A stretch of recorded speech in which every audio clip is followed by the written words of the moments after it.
जय बोलिए जिनवाणी माता की। सभी कोई हाथ जोड़ ले। निरपक मुनि श्री प्रसाद सागर जी से सभी पूजा प्रारंभ करेंगे आचार्य श्री की। मनाते हर मन संत ज्ञानी करे का गुहा, तुला गाढ़ा गाढ़ा जोहार गुरुजी, तुला गाढ़ा गाढ़ा जोहार, तुला झारा झारा जोहार गुरुजी, तुला झारा झारा जोहार। आचार्य श्री जी के चरणों में हम झुका रहे अपना माथा, जिनके जीवन की हर चर्या बन पड़ी स्वयं ही नवगाथा। जैनागम का वह सुधा कलश जो बिखराते हैं गली गली, जिनके दर्शन को पा करके खिलती मुरझाई हृदय कली। ओम ह्रूम 108 आचार्य गुरुदेव विद्यासागर मुनींद्राय अत्र अवतरवत शंभो षट इतावाहनम। जय हो। ओम ह्रूम 108 आचार्य गुरुदेव विद्यासागर जी महाराज अत्र तिष्ठित ठठ स्थापनम। ओम ह्रूम 108 आचार्य गुरुदेव विद्यासागर जी महामुनिराज अत्र सन्नितो भव षट सन्निधि कर्णम परिपुष्पांजलि।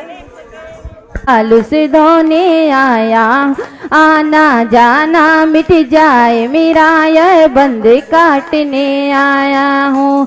पानी गिरत है हवा चलत है, पानी गिरत है हवा चलत है, तोर दर्शन लाजिए तरसत संत गया झारा झारा जोहार गुरुजी, तोला झारा झारा जोहार। गुरु जी के गौण माँ जन्म जरा मृत्यु विनाशन हेतु हमन जल अर्पण करत है। ओम ह्रूम 108 आचार्य गुरुदेव विद्यासागर मुनींद्राय जन्म जरा मृत्यु विनाशाय जलम निर्पामते। ये जल तो भगवान देखा थे चंदा प्रभु कैसे झम झम झम झम बरसाते।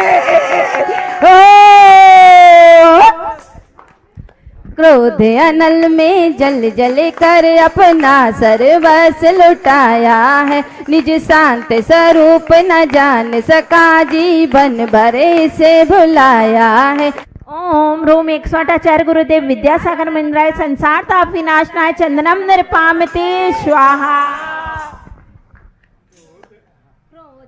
गुरुजी मैं तेरी पतंग हवा बिच उड़ती जाऊंगी, तुमने ना पकड़ी डोर मेरी तो मैं गिर जाऊंगी। हो गुरुजी मैं तेरी पतंग, जड़ का विज्ञान अरुण की किरणों से यह हृदय कमल भी खिल जावे।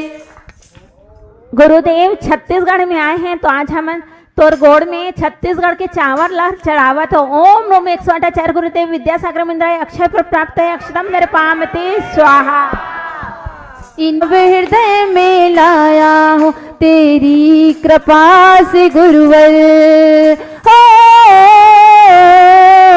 तेरी कृपा से गुरुवर, प्रभु से मिल जाऊंगी, तुमने ना पकड़ी डोर मेरी तो मैं गिर जाऊंगी। हो गुरुजी मैं तेरी पतंग। ओम ह्रूम 108 आचार्य गुरुदेव विद्यासागर मुनींद्राय कामवाणी दंशनाय पुष्पम निर्पामते स्वाहा। सपने में गुरुजी आए और बोले पास बिठा के कि मैं हूं ना, तो क्यों करता है मेरे होते, क्यों डरता है कि मैं हूं ना, क्यों चिंता करता है मेरे होते, क्यों डरता है।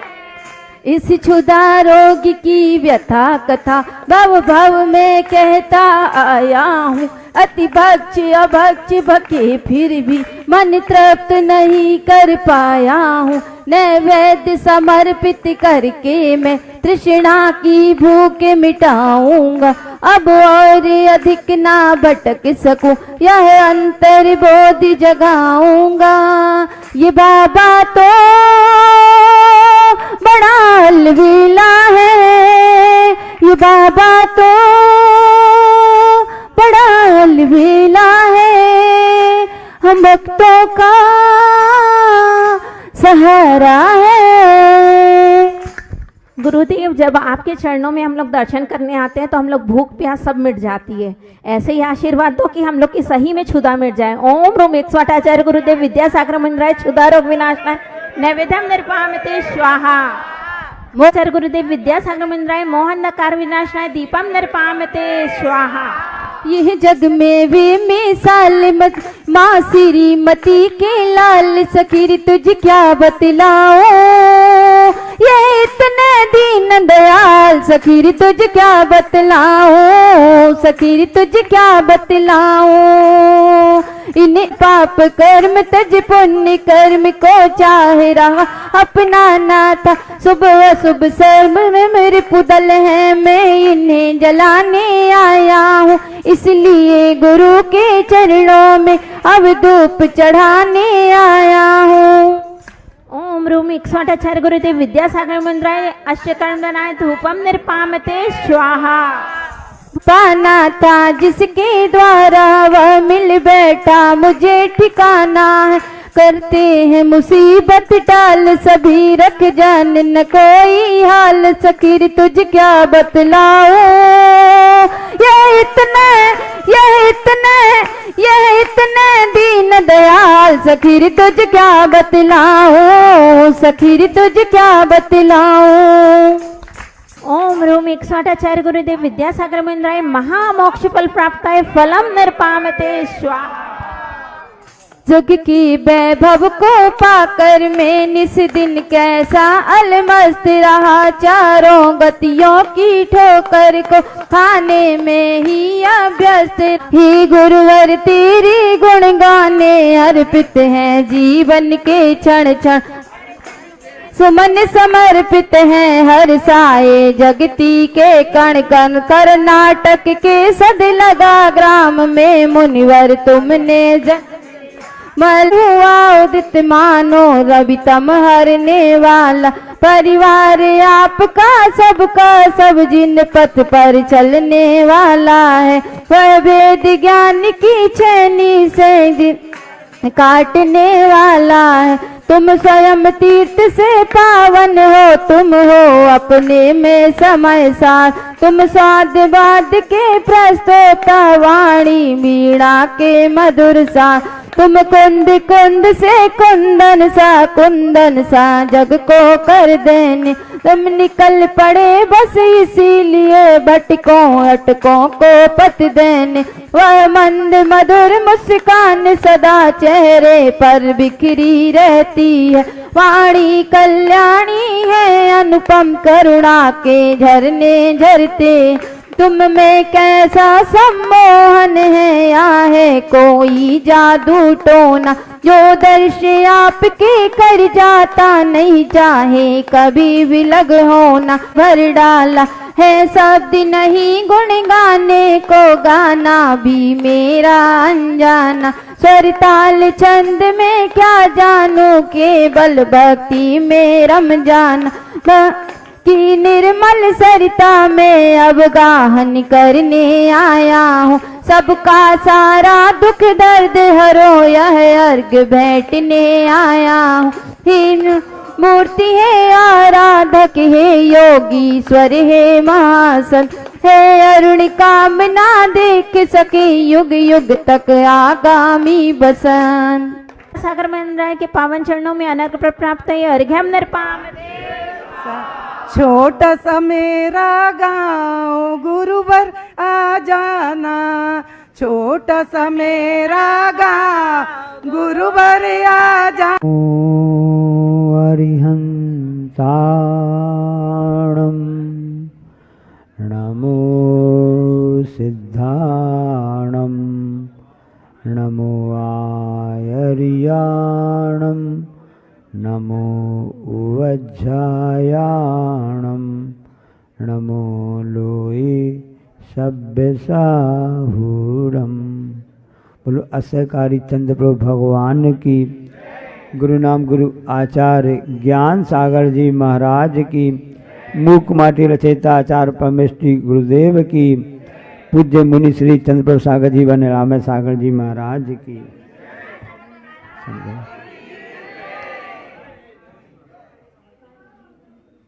अहिंसा, अनेकांत और अपरिग्रह, यह हमारी पहचान। हम भारतवासी हैं, भारत में रहते हैं, अहिंसा की उपासना करते हैं और अनेकांत में जो साधवायुक्त है उसकी प्रस्तुति के लिए प्रयास रखते हैं और से अपरिग्रह का सिद्धांत को फॉलो करते हैं, अपनाते हैं। उसी का परिणाम रहा कि गांधी जैसे ऐसे व्यक्ति, क्योंकि इस समय की बात चल रही है, आदिनाथ से लेकर महावीर तक तो और अनेक कुंद आचार्य वाली बात तो प्राचीन हो गई। इस समय में भी गांधी जैसे व्यक्ति ने अपरिग्रह सिद्धांत हम सबके लिए बतलाया और उसकी साक्षात हमने उसको देखा भी है कि उन्होंने सिर्फ एक लंगोटी वाले कहे जाते हैं, क्योंकि वो धोती भी घुटने तक पहनते थे। वो चाहते पूरा कुछ भी अच्छे से ओढ़ करके, और उस समय जिस समय अंग्रेजों का शासन था उस समय अपने हिसाब से सूट बूट पहन करके अपनी बात रख सकते थे। तो भारतीय व्यक्तियों की विशेषता रहती है कि वो जैसा कहते वैसा करके भी दिखलाते हैं, इसलिए वो महापुरुषों की श्रेणी में आते हैं। सब लोग कहते हैं कि आचार्य श्री के प्रति सब लोग आकर्षण क्यों रहता है, उसका कारण क्या है? और भी तो संत हैं, सभी अनेक प्रकार से पहले हुए हैं, तो उसमें एक ही बात समझ में आती है कि जिनकी कथनी और करनी एक सी होती है उनके प्रति अपने आप जुड़ाव और समर्पण हो जाता है। आचार्य महाराज जी ने अपनी कथनी और करनी में एक स्थापित कर लिया, इसलिए हम सबका आस्था श्रद्धा से उनके चरणों में मस्तक झुक जाता है। ये हमारी परंपरा रही है। हम सबका भला चाहते हैं तो अपने आप हमको उसका लाभ मिलता है। दीपावली में, अन्य प्रोग्राम में, सभी में आप लोग अपने घर में लिखते हैं ना, शुभ और लाभ। शुभ यानी अच्छा, कल्याणकारी हो, और लाभ सबको लाभ प्राप्त हो। आज के समय में लाभ में एक मात्रा और जुड़ गई है, नीचे नहीं जुड़ी है, ऊपर जुड़ गई है। कैसी मात्रा जुड़ गई है? अरे बड़े समझदार हो गए आप लोग, तो समझ गए बात। जबकि ऐसी हमारी परंपरा नहीं रही है। एक पुरानी घटना आपने सुनी होगी, हम आपको बताना चाहते हैं। क्योंकि भारत हमेशा अपरिग्रह सिद्धांत को अपनाता रहा है, अनेकांत को सिद्धांत को अपनाता रहा है और से अहिंसा को अपनाता रहा है। तो उस समय इसलिए भारत देश को देखने के लिए विदेशी लोग भी आते थे। ये आज की परंपरा नहीं है, प्राचीन परंपरा है। आपने पढ़ा होगा इतिहास में कि अनेक विदेशी यात्री लोग, सबसे पहले तो यहाँ पर कौन आया था? वास्को डी गामा अभी आया था। उसके पहले तो चीनी यात्री कितने आए थे, उनमें फानयान और हेनसांग, हाँ, इनके नाम उल्लेख मिलते हैं। तो उस समय जब उसने सुना, चीनी यात्री ने, कि भारतीय लोगों को लाभ के प्रति हमेशा उत्साह रहता है, शुभ लाभ में उनको लोभ नहीं रहता है, कि ऐसा वे लोग बर्ताव करते हैं। तो उसने आके देखा तो एक स्थान पर बहुत भीड़ लगी हुई थी और आपस में चर्चा वार्ता हो रही थी और काफ़ी कोलाहल जैसा हो रहा था। समझ में नहीं आया। उस चीनी यात्री ने सोचा कि मैंने सुना कुछ था, या निकला कुछ। हमने सुना था कि यहाँ के लोग तो आपस में प्रेम से रहते हैं, इसमें लड़ाई झगड़ा होता नहीं है भारतीय लोगों में, यहाँ तो उल्टा समझ में आ रहा है। पास में जाके देखा तो वहाँ पता चला कि दो किसान आपस में अपनी बात कह रहे थे। पहले जो हाई कोर्ट कचहरी नहीं होती थी ना, थाना होते थे, ये तो पहले पंच परमेश्वर होते थे। सरपंच की जो व्यवस्था चल रही ना भी ना, वास्तव में भारत की प्राचीन परंपरा है, क्योंकि पंचों के मुख में परमेश्वर विराजमान होता, ऐसा कहा जाता। आपने सुना होगा ना, अलगू चौधरी और कौन सी कहानी हो, जुम्मन सेठ वाली। तो उन्होंने उस समय सरपंचों की बात, पंचों की बात मानी जाती थी। ये तो अंग्रेज लोग भारत में आए, उन्होंने हमको गुलाम कर दिया और ये कोर्ट कचहरी के चक्कर में फंसा दिया। तो वहाँ पर देखा दोनों किसान आपस में अपनी बात रख रहे थे। एक किसान ने कहा कि हुजूर, हमारे इसमें कोई गलती नहीं है, हमारे पास ज़मीन कम थी तो हमने इनकी ज़मीन ले ली किराए में, बटिया में लेते ना, इनकी ज़मीन हमने किराए में ली थी, बटिया में ली थी। हम खेती कर रहे थे, खेती करते करते हमने तो ऊपर का खेत लिया था जिसमें मिट्टी होती, काली मिट्टी होती, इसमें हम हल जोत रहे थे। उस हल जोतते समय हमको एक हल से एक हंडा इसमें फंसा मिला। हंडा खोल के देखा, उसमें सोने की मोहरें वगैरह थी। हमने इनसे खेती के लिए ऊपर का खेत लिया था, अंदर की ज़मीन नहीं ली थी। अंदर की ज़मीन तो इन्हीं की है, इसलिए सब हंडा जो मिला है ये हमारा नहीं है, ये तो जिससे हमने किराए से लिया है, बटिया में लिया, उनका माना जाएगा। इसमें हमारा कोई भी हक नहीं है, ये उनका होता है। इसलिए मेरी फरियाद सुनी जावे, ये उनका है, उनको दे दिया जावे। तो दूसरा किसान कहता है कि मैं तो इस खेत में जब हमारे बाप जो थे ना, दादा, उस समय से हम खेती करते आए हैं, हमने पहले भी इसमें खेती की है, इसमें हल जोता है। यदि मान लो ये हंडा पहले से में होता तो हमको आज तक मिला नहीं, यदि हो तो हमको मिल जाता। ये तो इनके पुण्य से मिला है, इनको हमने पूरा खेत दे दिया था। अब इसमें जो भी निकले इनका जाने, हम कुछ भी नहीं जानते हैं, इसलिए हमने इनको पूरा दे दिया था, इनका कहलाएगा, क्योंकि पहले होता तो हमको पहले मिल जाता, ये हमारा नहीं है। दूसरा किसान ऐसा बोल रहा था। अब आप सोचिए कैसी लड़ाई चल रही थी। अब जो चीनी यात्री आया था उसका दिमाग घूम गया कि मैं सोच रहा था यहाँ लड़ाई झगड़ा होगा, ये तो भारत देश है, यहाँ पर धन को लेने की लड़ाई नहीं हो रही है, यहाँ पर हमको धन नहीं चाहिए इसलिए लड़ाई हो रही है। ये हमारी भारतीय संस्कृति, हमारी पहचान थी। फिर बाद में पंचों ने क्या फैसला दिया, एक किसान इसको लेना नहीं चाह रहा है और दूसरा किसान भी इसको लेना नहीं चाह रहा है। अब इस धन का क्या उपयोग किया जावे। आज के समय में होता तो सरकारी खजाने में आ जाता और उसका हिसाब किताब चलता रहता और उसका क्या नाम से न्यायालय में उसके चलते रहते, 10-20 साल ऐसे निकल जाते, पड़ा वहाँ पर डंप हो जाता। लेकिन उस समय पंचों ने क्या फैसला दिया, क्योंकि दोनों किसान लेना नहीं चाहते हैं, दोनों की भावना उदार रूप में है, दोनों दादा का परिचय देना चाह रहे हैं, इसलिए धन का उपयोग क्या किया जावे, पूरे गांव के विकास के लिए यहाँ पर नलकूप खुदवा दिए जावे, वृक्षारोपण करा दिया जावे, अस्पताल बना दिया जावे और शिक्षा के क्षेत्र में अच्छे गुरुकुल आदि ऐसे विद्यालय खोल दिए जावे। इससे जनता की उन्नति होगी, इससे समाज की उन्नति होगी, इससे गांव की उन्नति होगी, क्योंकि भारत देश गांव का देश है। गांव की यदि उन्नति होगी तो हमारा देश की भी उन्नति होगी। इसलिए पहले हमारी पहचान क्या थी, लाभ की थी, दूसरों को लाभ मिले, उसके आगे मात्रा हम लगाना पहले नहीं चाहते थे। लेकिन आज का समय ऐसा आ गया कि हमारी भावनाएं लाभ की ओर कम, लोभ की ओर ज़्यादा हो गई है। इसलिए संतोष रूपी धन हमसे चला गया है।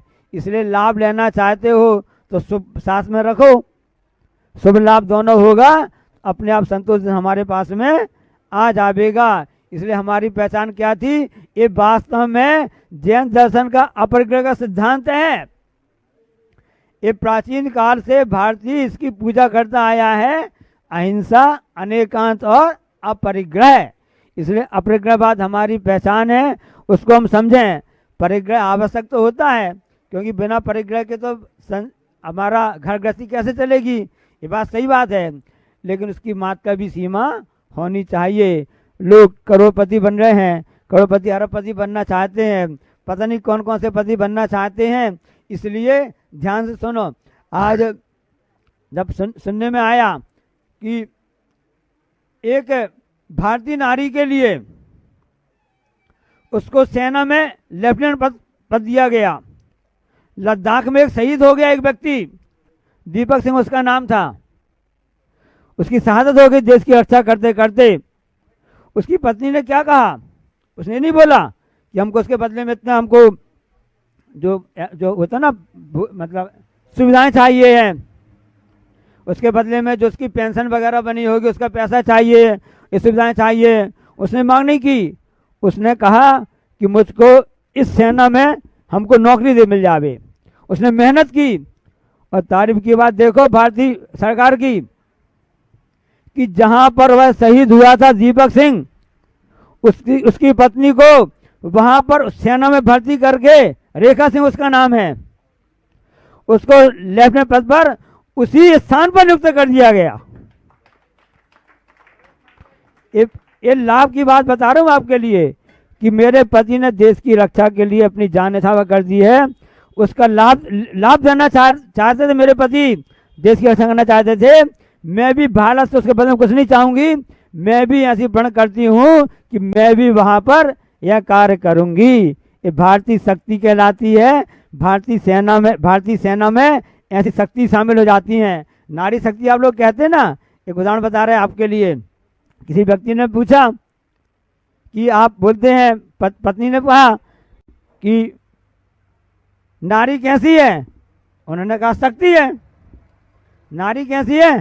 शक्ति है। तो फिर पति क्या है? उन्होंने बोला पति सहन शक्ति है। तो वास्तव में देखा जाए, हम भारत पहचाने ना कि हमें सहन करने की शक्ति आना चाहिए। वर्तमान में हमारे पास में सहिष्णुता चली गई है, इसलिए शक्ति और सहन शक्ति दोनों का योग ही हमारी भारतीय की पहचान थी। इसलिए समझो इस बात के लिए कि हमको लाभ देखना है, लोभ नहीं देखना है।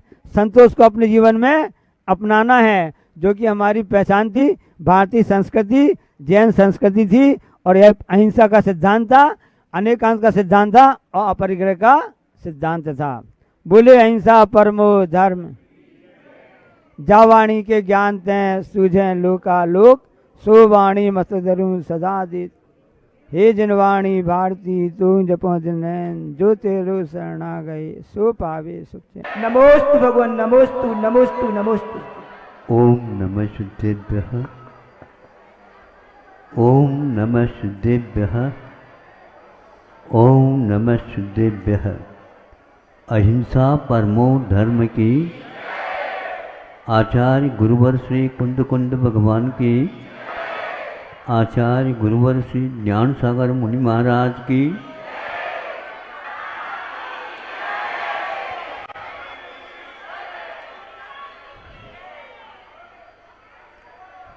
किस किस को क्या क्या बनना है, यह कल के कार्यक्रमों से ज्ञात लगभग हो गया है। पर गए बिना भी आपके पास नहीं आ रहे हैं ऐसा तो नहीं कहा जाएगा। भावों के माध्यम से भी सब कुछ होता है, बल्कि वही सब कुछ है। भावों में जब हम बिल्कुल प्रभु के प्रति समर्पित हो जाते हैं तो वहाँ पर किसी भी प्रकार से दुर्भिक्ष रह नहीं सकता। तो आप लोगों के लिए जो श्रम मिला है यह बहुत बड़ा काम करता है।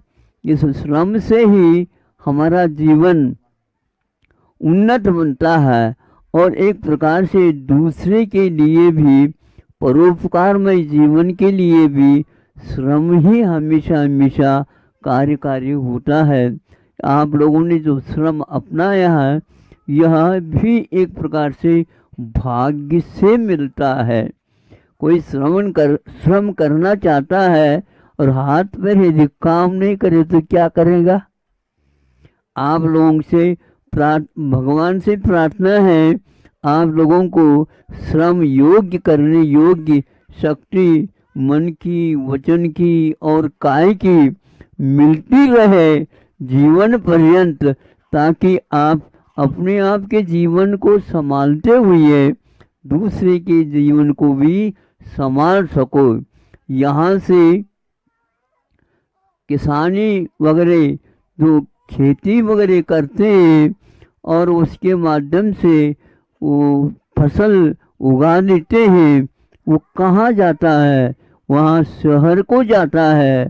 शहर वाले कुछ नहीं बैठे रहते हैं, दूसरे काम करते हैं, किंतु इसकी प्रतीक्षा रहती है। जैसे पोस्टमैन होता है तो उसकी ओर नज़र रहती है कि हमारा पत्र कब आएगा, हमारा पत्र कब आएगा। उसी प्रकार किसानों के माध्यम से तो कब वह धान्य आएगा, कब वह धान्य आएगा, हमारे शहर में प्रतीक्षा रहती है। तो महत्व किसका हो गया बताओ आप लोग है? हाँ, ये बात है कि आप लोगों की प्रतीक्षा होती है। ये क्योंकि जो श्रम करता है, उत्पन्न करता है, और दूसरे जो व्यक्ति कौन, अपने व्यापारी लोग उत्पादक नहीं होते और किंतु है उत्पाद करते, हड़ताल करते हैं। और आप कभी भी उत्पाद नहीं करते किंतु उत्पाद कर देते। तो सभी की प्रतीक्षा उसी ओर रहती है और यहाँ से वहाँ जाता है तो वह मूल्य बढ़ने लग जाता है। आप लोग मूल्य की ओर नहीं देखते, उसका सही मूल्य यही है। जो भूखा है, जो प्यासा है, वहाँ तक यह पहुँच जाए तो वो अवश्य है आप लोगों को याद करेंगे किसने यह पैदा किया है और हमारे भूख को, हमारे प्यास को उन्होंने बुझा दिया है। भगवत तुल्य होता है किसान वगैरह, क्योंकि वो किसी भी प्रकार से अपनी न दे करके अपने के लिए जितना आवश्यक उतना रख करके और सभी के लिए वितरण करते हैं। भगवान भी इसी प्रकार के हैं कि वह सभी के लिए धार्मिक वातावरण बनाने के लिए ऐसा आप लोगों के लिए आशीर्वाद देते हैं, जिसके द्वारा आप लोगों का जहाँ रहते हैं वहाँ पर सुभिक्ष हो जाता है। सुभिक्ष होना और एक प्रकार से भिक्षावृत्ति रखना, इसमें बहुत अंतर है। आप लोगों ने श्रम के माध्यम से जो अपने जीवन को खड़े करके और दूसरे के लिए भी सहयोग देते रहते हैं, यह एक प्रकार से उन्नति का एक मार्ग है।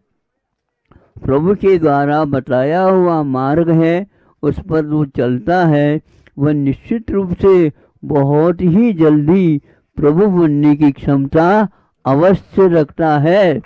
हाँ, जो व्यक्ति अच्छा कार्य करेगा निश्चित रूप से उस अच्छा के फल में उसको प्रभुत्व अवश्य मिलेगा।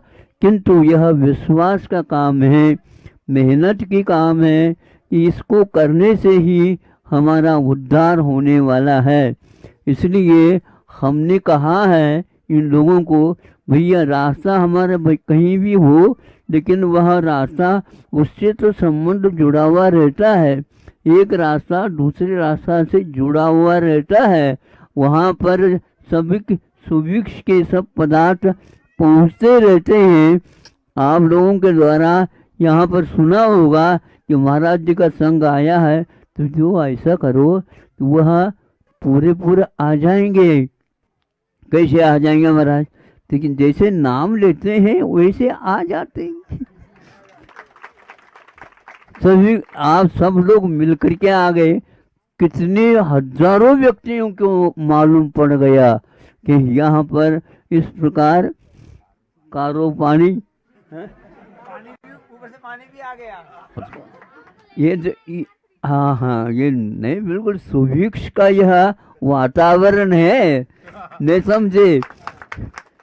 पानी का सुभिक्ष यह बहुत महत्वपूर्ण है। ये इसके द्वारा कितने धान इत्यादि के लिए, गेहूं मक्का इत्यादि के लिए जो ध्यान रखो, वह जो बनता है वह वैसे जादू से नहीं बनता, बस श्रम से बनता है और उस श्रम के कारण ही सुभिक्ष हो जाता है। भिक्षा मांगने से नहीं, सुभिक्ष का अर्थ होता है जो मांगता उसके लिए देना। तो किसान लोग जो क्या करते हैं, वह देते रहते हैं, पैदा करते रहते हैं, पैदा होता जाता है। भाग्य से, श्रम से, अच्छे भाव रखने से होता है। तो वही अपने जो कोई भी क्या करते हैं? नहीं, खेती बाड़ी आदि करते हैं, खेती भी करते हैं और बाड़ी क्यों रखते हैं? भाई ऐसा है, उसका जो है अकाल में कोई खा न ले, नहीं समझे, अकाल में खा न ले, इसलिए बाड़ी लगाना पड़ता है। वो लगाने से समय पर वह पक जाता है और वह बाड़ी को निकाल करके रखते हैं और वितरण करते। किसान कभी भी संग्रह नहीं करता, क्या समझे? बाकी सारे ताले लगाओ। अरे सुभिक्ष से आया है, धन धान्य आए हैं, उसका वितरण करो। हाँ, थोड़े बहुत रख लेता है और पूरा का पूरा इतना जो वह फसल आ जाती है उस सब को वह वितरण करता है। इससे बढ़ करके कोई दान दाता है ही नहीं। ऐसे दाता लोग हैं ये, हाँ, जो सब लोगों के पास खेती बाड़ी के माध्यम से पहुंचा देते हैं। बैलों को भी वहीं पर शहर में भेज करके वहाँ पर सबको दान दे करके और अपने लिए थोड़े बहुत आवश्यक है।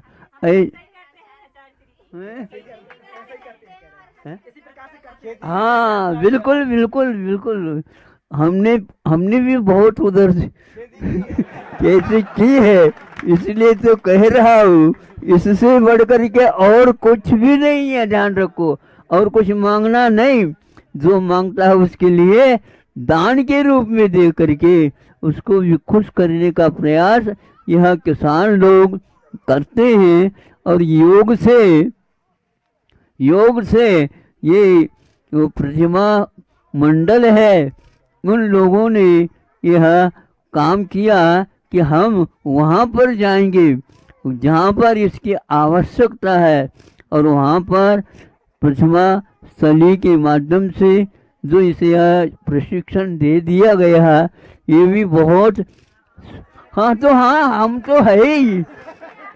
ध्यान रखो, सभी लोग मनोरंजन की ओर चले जाते हैं, पैसा और ज़्यादा खर्च करते हैं, लेकिन इन लोगों ने ऐसा मन बना लिया कि नहीं, जहाँ पर आवश्यकता है वर्षा की वहाँ पर जाकर के बरसना चाहिए।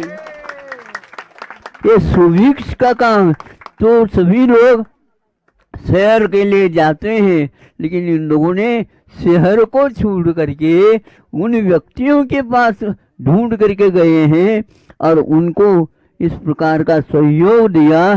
तो आज यह पूरी सभा जैसे भर गई है। हाँ, ये सभी सात्विक भावों का ही परिणाम है। भगवान से प्रार्थना है कि यह सात्विक भाव इन लोगों का बढ़ता चला जाए और औरों को भी इसका लाभ मिलता चला जाए। इस प्रकार समूह इस सात्विक बन करके गांवों में ही वस्तुतः है गमाया हुआ तो है ना, ये लोग गंवा देते हैं, किंतु गांवों में उसको अपने आप में उत्पादन कर देते हैं। तो आप लोग बहुत अच्छे कार्य कर रहे हैं, इससे भी और अच्छे कार्य करें, यही हमारा आप लोगों से आशीर्वाद है। हम सूर्य रहता है ना, आसमान में रहता है, पास आता है क्या? है? नहीं समझे? लेकिन धरती के सुनो तो, किंतु धरती की उपजाऊ उससे बढ़ जाती है, और धरती पर जितने भी जीव हैं उन सब के लिए सुभिक्ष हो जाता है। इसलिए कि आप लोग ऐसे ही भगवान की भक्ति करते रहो, सात्विक भाव रखते रहो।